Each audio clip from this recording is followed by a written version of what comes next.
வணக்கம். நம்மை அழிக்க முயலும் நாம் முயன்று அழிக்க வேண்டிய பகைகள் 2 என்கிறார் வள்ளுவர். வாள் போல கடுமையாக நேருக்கு நேராக நம்மை எதிர்த்து நின்று நம்மை அழித்தொழிப்பதையே குறிக்கோளாக கொண்டு செயல்படக்கூடிய பகைவர்கள் ஒரு பக்கம்.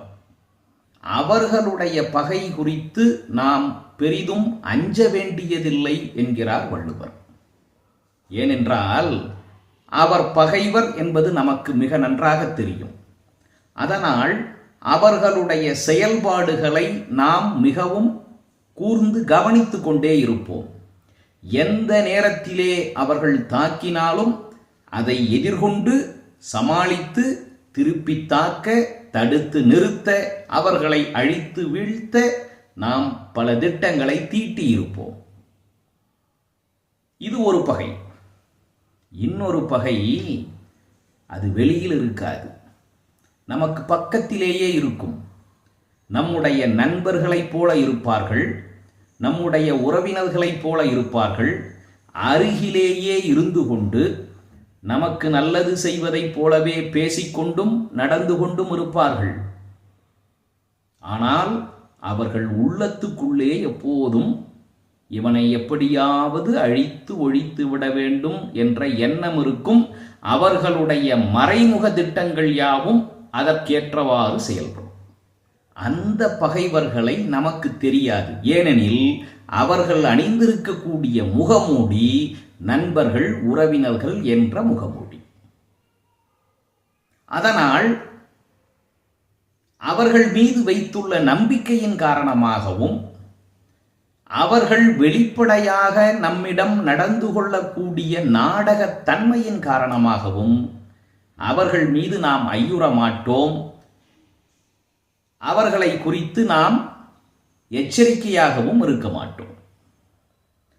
அப்படிப்பட்ட சூழலில் அவர்கள் நம்மை தாக்கினால், நம்முடைய காலை வாரிவிட்டால், பின்னாலிருந்து முதுகில் குத்தினால் எழுவதென்பது நடக்கவே நடக்காது. அப்படிப்பட்ட பகைவர்களை குறித்து மிகவும் கவனமாக இருக்க வேண்டும் என்கிறார் வள்ளுவர். பஞ்சதந்திரங்களிலே ஒன்று பகையாளி குடியை உறவாடி கெடு என்பது. எதிர்க்கட்சிகளாக இருப்பவர்களை கூட நாம் எளிதாக சமாளித்து விடலாம். ஆனால் சொந்த கட்சிக்குள்ளே இருந்து கொண்டு குழப்பம் விளைவிப்பவர்களையும், கூட்டணி கட்சியாக இருந்து கொண்டு கொஞ்சம் கொஞ்சமாக நம்மை கபலீகரம் செய்யக்கூடியவர்களையும் நாம் கவனிக்காமல் விட்டு விடுகிறோம். கடைசியில் காணாமல் போய்விடக்கூடிய நிலைமைக்கு ஆளாகி விடுகிறோம். நட்பு, உறவு, கூட்டணி என்று அருகிலே நெருங்கி பற்றி கொண்டு உள்ளிருக்கும் சாற்றையெல்லாம் கொஞ்சம் கொஞ்சமாக உறிஞ்சிக்கொண்டு கடைசியில் எழவே முடியாத நிலைக்கு போய்விடக்கூடிய சூழல் வருகின்ற பொழுதுதான் உண்மை புரிகிறது. ஆனால் அப்போது புரிந்து ஆவதென்ன லாபம்?